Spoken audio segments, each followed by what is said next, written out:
Hey everybody, it's your boy Sergeant Hooked on Hensions. Sorry if I'm talking a little quiet in this one. Both my boys are sleeping right now.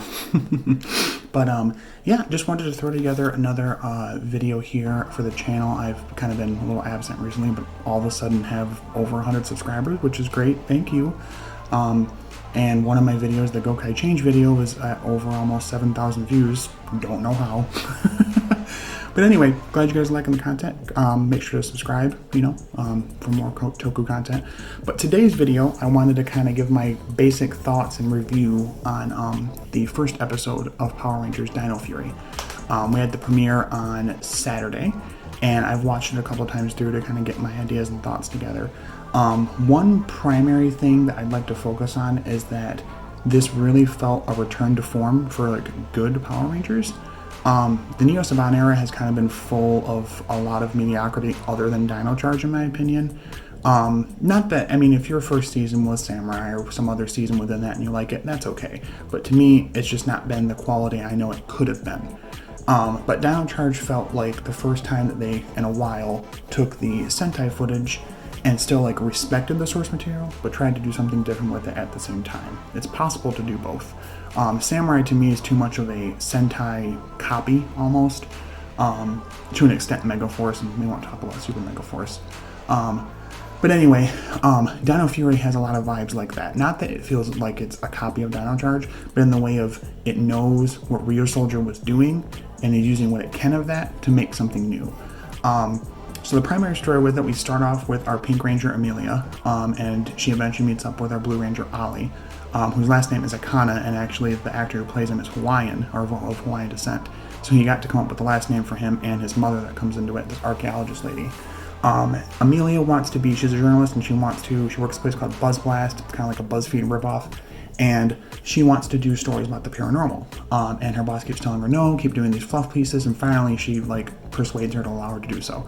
So she goes to find this place called Dinohenge, and I think it's is it Pine Ridge or wherever they live at, some goofy sounding place that doesn't exist in California.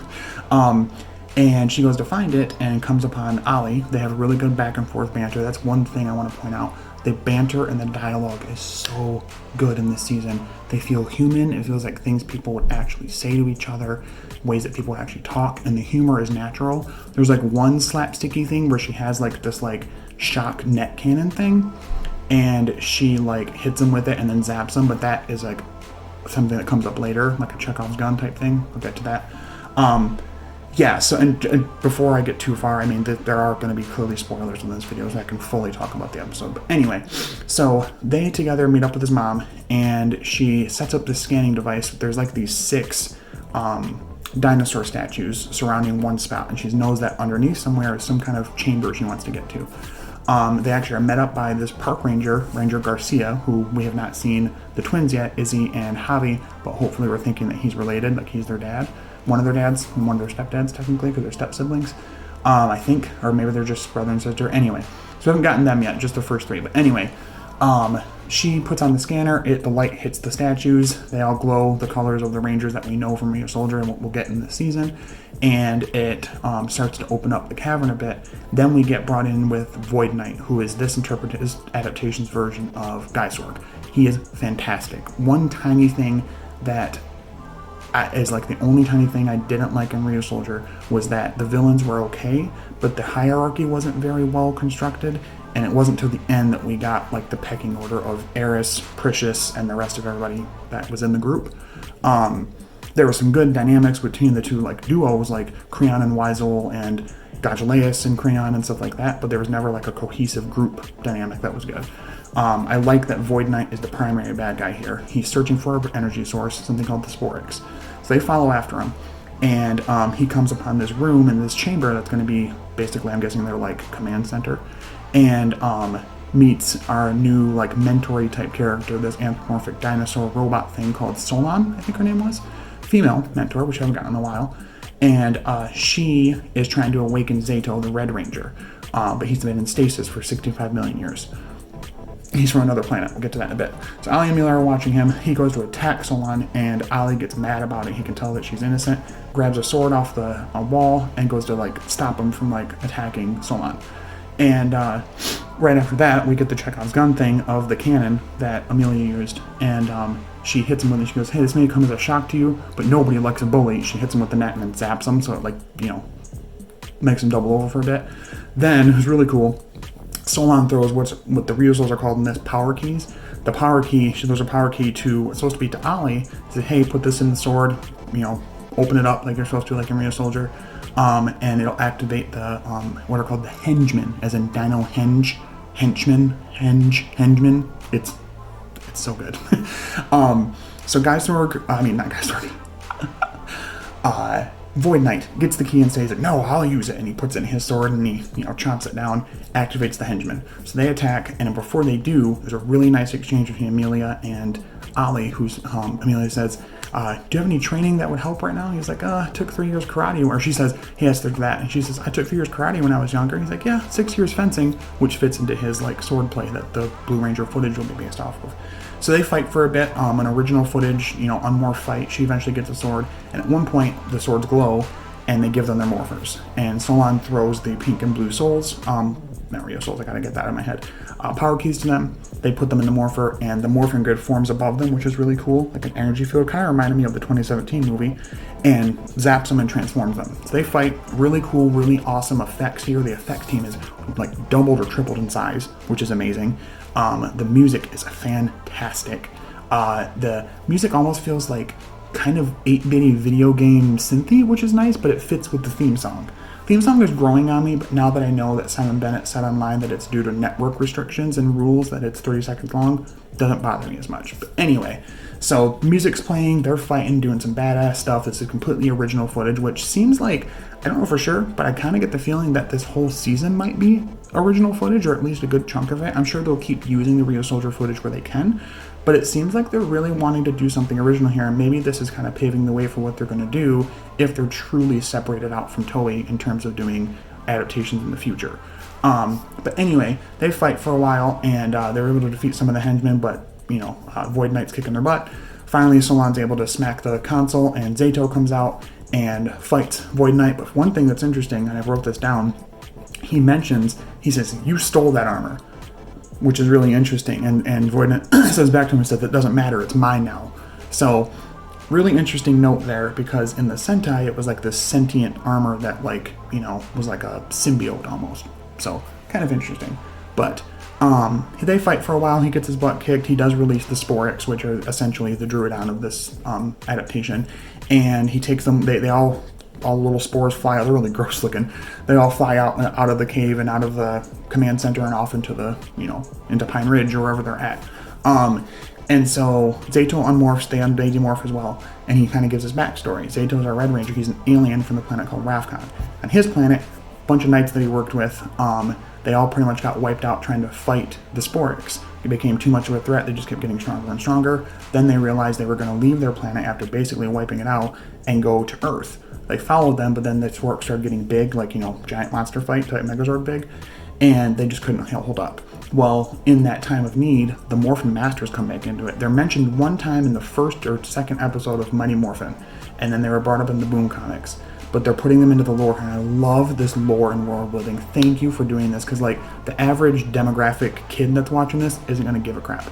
But the older veteran fans who have watched forever and have read the comics love this interconnection of seasons and lore and mythology. So the Morphin Masters come through, they give Zato and his friends their powers, and they christen them the Dino Fury Rangers. So they're actually the canonically first team of Rangers, even before the Mighty Morphin Rangers ever were a thing.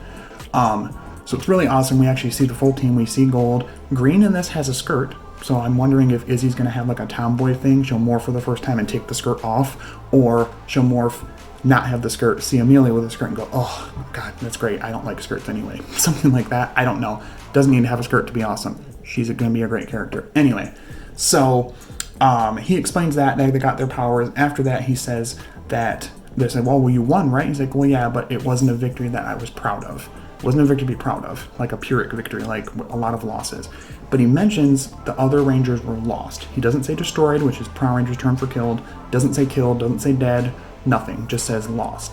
So we're wondering, there's a lot of theories going on if we're going to see some of those original team members come back as generals of the Sporix, or, is one of them in the armor that Void Knight has that he stole, or is that somebody else that wanted to be a ranger and didn't and knows, Zato personally?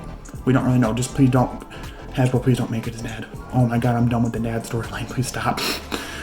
So he gives that backstory, and he says that he was the last one alive, so Solon sealed him away, put him into stasis for 65, it wasn't supposed to be that long, but put him into stasis, and to come back out when the Sporix, were a threat again, because they had contained all of them. And so now they're a threat again. So he actually tells them he'll train them. So we actually get him telling them he's going to train them as rangers, which is really awesome. We have a bit of back and forth dialogue saying that they already have a little bit of fighting experience as far as karate and Ali mentioning the fencing. But now we get the Red Ranger who's going to actually train them as he was trained as a knight. He literally has knight armor, helmet, sword, everything. He's riding dinosaurs. It was super cool. Really good, interesting, original way to take the knight aesthetic from Real Soldier and to place it into the adaptation without it feeling too samey or too in your face. But it was just a fantastic premiere episode, and there's been a lot of strong premiere episodes in Neospawn, and then they kind of go down in quality from here. So it's possible that episodes going on from here may not continue the same amount of quality. I'm hoping I'm wrong. I'm hoping I'm absolutely incorrect, and we keep up this same level of quality, lore building, character back and forth, banter, really good characterization. Zato kind of gives me he very much has an air of Ko, but a little bit different. He also has the survivor's guilt. You can tell that he's feels guilty he was the one that survived and that everyone else is either destroyed or dead or lost, as he says. So I like that, and I think it's going to take him a bit to get used to working with the team, because he's going to be scared he's going to lose them just like he lost his original team.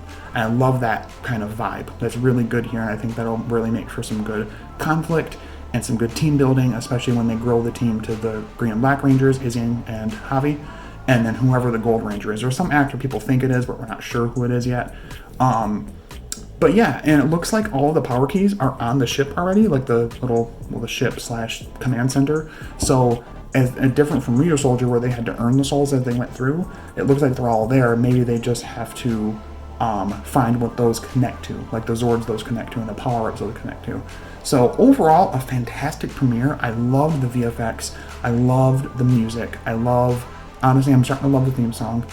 Characterization is great. The morphing sequence, although it was quick, was cool, but it's kind of a trend of not having them morph like what you're going to see throughout the rest of the season in the first episode.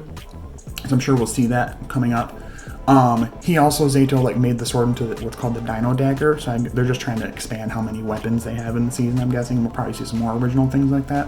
But overall, some great fight choreography, some awesome characterization, and each character had a sprinkle of their counterpart, but not enough to, again, it was doing what Dino Charge did, which took the source material, respected that, but tried to turn it on its head and do something original with it at the same time. And I love that. So I'm really, really enjoying it so far. I'm hoping episode 2 is just as strong. I'd love to hear your guys' thoughts on the episode. Being a big Real Soldier fan, I was worried that when I started watching it, that I was either A, not going to like it because it wasn't Real Soldier, or B, that I was going to forgive too much because I'm such a big Real Soldier fan, so I'm just getting more Real Soldier-esque content, which is kind of what happened with Dino Charge, because I like Dino Charge. Super Dino Charge was kind of meh, except that now they've explained the whole alternate universe thing, and that makes it better. But Dino Charge is a perfect, really awesome season in my opinion. They have a lot of good things going on in it. But yeah, I'd like you guys, if you guys want to comment below what you guys think of the review and my thoughts, or kind of what you guys thought of the episode. Thank you again for over 100 subscribers. All of a sudden I gained a bunch, and the one video is just doing really great. I don't know if there's weird botting things going on or something like that, but thank you for liking the videos and watching them so much. Share them if you can, subscribe to the channel for more Toku content. Like the videos if you can, comment. I'd love to see your guys' comments. And yeah, so hopefully you guys like the review. I don't know if I'll do every episode or if I'll just wait a bit and do a few episodes at once, or wait till this first half of the season's done and then talk about how I feel about it or whatever. But we'll see. That depends on my time and what I have available. Being a part-time dad, stay-at-home dad, and working part-time and all of that, so I'll get kind of busy sometimes. But yeah, love to hear your guys' thoughts and everything. But like I said, overall, really enjoyed it. I think it's a strong premiere, and I'm interested to see where this goes from here. So as always, stay hooked on Henshin's. We'll see you later. Bye.